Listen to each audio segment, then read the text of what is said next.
नमस्कार मंडळी, स्वागत आहे तुमचं आज 24 तासमध्ये। मी आज आळेफाटा येथे आली आहे। माझ्यासोबत रायकर कुटुंब आहे, न्हावी समाजाचं आहे। त्यांचं खरं तर सलून आहे आणि जागेचा वाद आहे। डाव्या साईडला जर पाहिलं तर पोलीस स्टेशन आहे, समोर मोठी अशी बाजारपेठ आहे आळेफाट्याची, ज्या ठिकाणी गर्दी होत असते प्रचंड।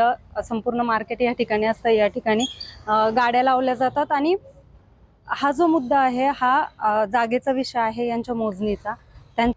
काय विषय आहे दादा, मला खरंच तुझ्याकडून जाणून घ्यायला आवडेल, नक्की जमिनीचा विषय काय? ज्यावेळेस बिल्डरांनी मोजणी केली त्यावेळेस त्यांना अभिलेखाचे जे कदम साहेब होते आणि बांडे साहेब होते, त्यांनी त्यांची जागा मोजणी केल्यानंतर त्यांनी त्यांच्या हद्दीच्या पुढं आमच्या बांधकामाच्या 3 फूट दाखवलं।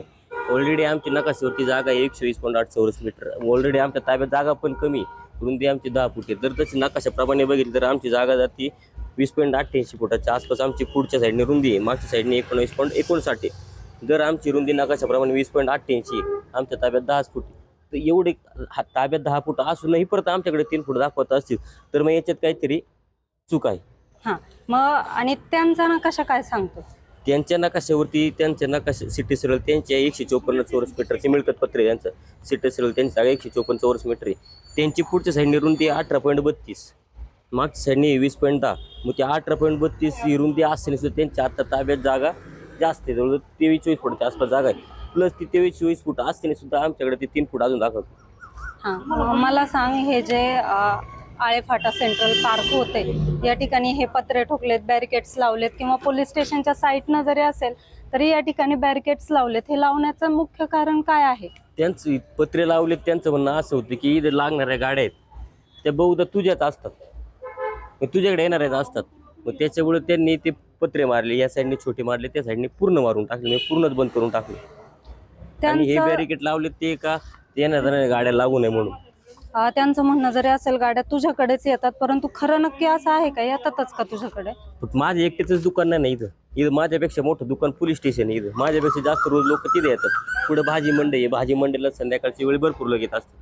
आता जागा कुठं पार्किंग आहे, त्याच्यावरती मोकळ्या जागा लोक गाडी कुठं लावणार साहजिकच आहे। आता शेवटी माझ्या जवळचे आले कोणी, इथे गाडी लावली गेली भाजीपाला आणायला, मी कोणाला म्हणणार आहे गाडी नका लावू? ओके, आपण जर पाहिलं तर ह्या दादाचं जे काय म्हणणं आहे, त्यांनी सांगितले बॅरिकेड्स लावलेत किंवा बिल्डरनी अतिक्रमण केलंय, आणि त्याच्या बिल्डिंगच्या पाठीमागं जर पाहिलं तर ओढा आहे, आणि त्या ओढ्यावर अतिक्रमण झालेलं आहे, मोऱ्या टाकलेल्या आहेत। आणि मला एक सांग, त्या ज्या मोऱ्या टाकल्यात त्या ओढा होता, ओपन होता, त्याचा काही भूमी अभिलेखाला किंवा काही अर्ज वगैरे करून ते हे केले का?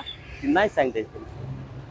तो ओढा होता हे आम्हाला माहिती, आणि त्या पलीकडच्या साईडनी पण ओढा दिसते, आणि इथं पण मोऱ्या दिसतात। आज ज्यावेळेस काही नव्हतं ना, मी बांधकाम करत नव्हते ना, त्यावेळेस ओढा ओपन होता। हा फक्त इथं एवढा रस्ता आहे ना, हा एवढाच उघडा होता, हा एवढाच बंद होता, बाकी सगळं उघड होतं। हा रस्ता किती वर्षांपासूनचा आहे? हा बरेच वर्षापासून, 50 वर्षाच्या आसपास।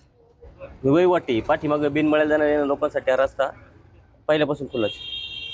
हा जो रस्ता आहे हा पहिल्यापासूनचा आहे असं दादाचं म्हणणं आहे। ओढा होता, त्यावर अतिक्रमण झालंय, आणि समोरच्यांना देखील आपण भेटणार आहोत, त्यांची पण प्रतिक्रिया जाणून घेणार आहोत। नक्की रायकर कुटुंबाचं म्हणणं खरं आहे की बिल्डरचं म्हणणं खरं आहे, आणि दोन्ही जे काही नकाशे असतील ते पण देखील आपण मॅडम ज्या आहेत त्यांना जाऊन चौकशी करणार आहोत।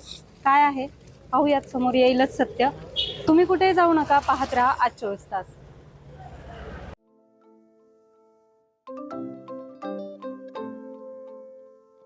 नवनवीन आणि ताज्या घडामोडींसाठी आज 24 तास सबस्क्राईब करा, त्याचबरोबर बेल आयकॉनवर क्लिक करा आणि मिळवा आमच्या बातम्यांच्या नोटिफिकेशन्स। तसेच आज 24 तासची प्रत्येक बातमी आपल्याला कशी वाटली हे कळवा, लाईक करून, कमेंट करून, आणि आमच्या बातम्या शेअर सुद्धा करा।